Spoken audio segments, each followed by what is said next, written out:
5 areas that will predict whether post-traumatic growth will happen. The first area is relation to others. Really simply, this is the ability to understand the life experiences of other people.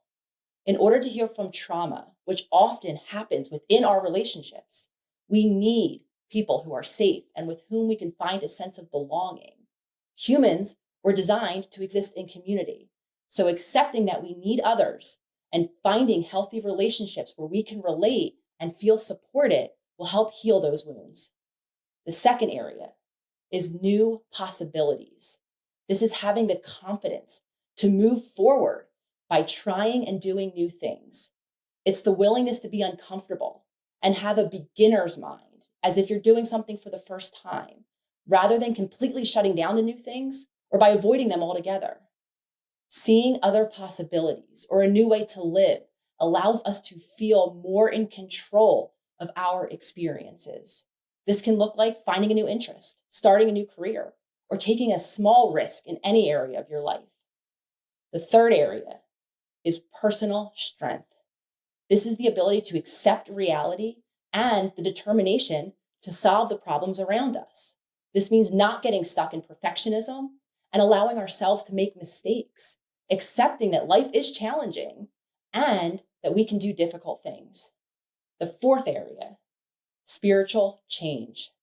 This is having a deeper understanding of ourselves, others, and the world around us. Some people would call this a spiritual awakening. It's when we stop going through life on autopilot and we have the ability to self-reflect, to be more authentic, and to fully express ourselves. The fifth area is appreciation for life. This is the ability to create meaning. Interesting research studied people 2 to 5 years into a grieving process, and it showed that coping with grief didn't just involve getting over it and moving on. It involved creating meaning. Those that created meaning in their life were adaptable and had a positive outlook on life.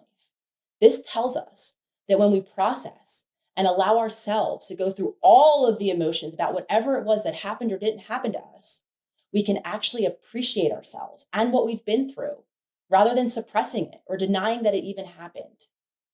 The 2 major things that these researchers found to be the most important around post-traumatic growth are 1, adaptability. It is important to understand that adaptability is created through coping strategies. This means that we have the ability to feel stressful and upsetting emotions and to go through stressful and upsetting events in ways that are productive rather than destructive. We can only adapt if we understand our own patterns or reactions, the habitual ways that we deal with stress or upset, and make choices in order to change those habits. The second important thing is social support. When we experience trauma, we feel disconnected, we feel isolated, and many of us struggle to be vulnerable with other people. This is completely understandable because if we didn't feel safe in our relationships, it's going to be really difficult to let people in, really hard to trust them. Remember, social support can come from family, and it can also come from friends, or maybe joining a local group. These 5 areas contribute significantly to the resolution of post-trauma stress, but have a positive transversal effect on all psychological aspects. Every person's duty is to improve themselves, constantly taking care of their health and growth in these areas. Sometimes life events can interfere with this process of improvement and growth, in some cases causing a regression.